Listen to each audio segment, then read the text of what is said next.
Kamusta mga ka-sharing? Ito, share ko lang yung mga gear na ginamit ko sa bago kong composition. Ang gitara, Ibanez GRG 121SP. Ang settings na ginamit ko dito, entire song, puro bridge pickup lang. Tapos yung volume ko around 80%. May naka-install na treble bleed dyan. Yung tone, maximum. Sa mga pedals naman, ang unang-una sa chain ay itong Boss OC5. Nasa poly mode. Ang direct level ay nasa alas 12, unison lang siya sa clean tone.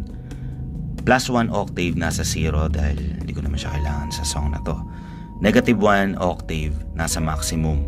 Range, linagay ko siya sa lowest. Dito sa settings na to, mas lalong nagkikick in yung MDP niya or yung multidimensional processing niya. Ang ginawa ko, dito sa outputs natin, unang-una, itong output, ang lalabas lang dito ay yung octave lang. So, na-separate ko siya ng isang channel pa sa track recording para mas ma-EQ ko siya, para mas maipan ko pa siya. Ngayon, nakatulong to sa akin dahil eto nga, first time kong mag-compose ng walang bass guitar. Dinala lang ako sa isang dimension pa ng pagpe-play ko sa gitara. Nag-add siya sa akin ng bagong experience ba, na lalong-lalo sa chordal, tapos sa riffs, and makakatulong siya para ibang dimension lang ba paminsan-minsan. Mas okay kung pakikinggan nyo tong kanta na to sa speaker na makakapag-project ng low-end sound, bass sound. Sa cellphone speaker, medyo lulusot din naman siya ng konti, pero mas okay kung sa earphone ganun, para mas madinig nyo yung effect nung Boss OC5. Sa intro nga pala, naka-off to. Tsaka dun sa mga pre-stanza, kung saan nyo nadidinig yung parang may bass guitar, dun lang siya naka-on. Tapos, itong direct out, ang lalabas lang dito, yung clean tone lang. na galing sa gitara natin.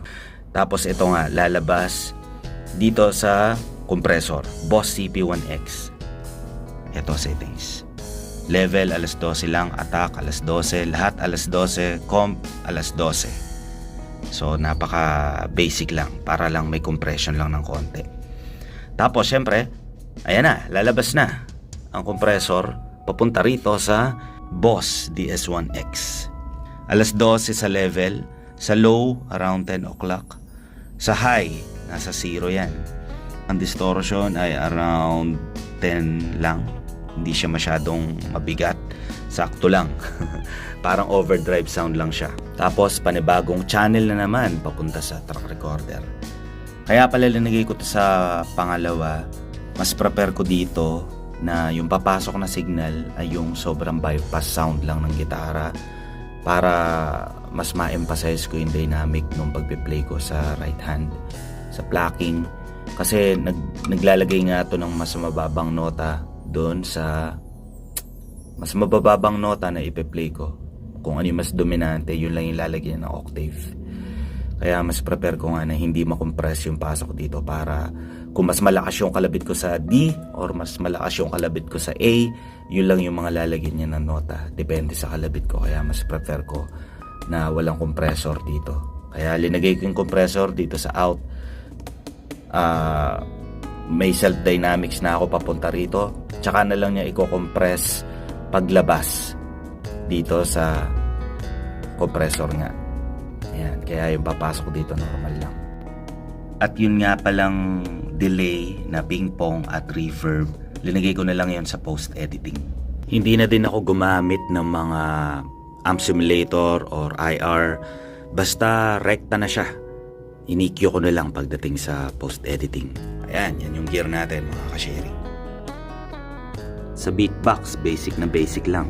Nagtutok lang ako dito ng condenser microphone, Behringer B1. Tapos sa likod, nagtutok lang ako ng dynamic microphone. Ito yung drums na ginamit ko. 10-inch na snare, 8-inch na tom, 12-inch na floor tom, 13-inch bass drum. Sa hi-hat, 10-inch lang, 12-inch na splash, 14-inch na crash, stock 10-inch lang yan. Mga mic na ginamit ko dito, X-Tuga. Ayan, acoustic drums. Kinostomize ko na lang din yan. Tapos syempre, itong chimes. Ayan, basic na basic lang din. Ito yung nag-capture. Zoom L20. Syempre, direkta sa computer. Title nga pala nito ay Earth 1981.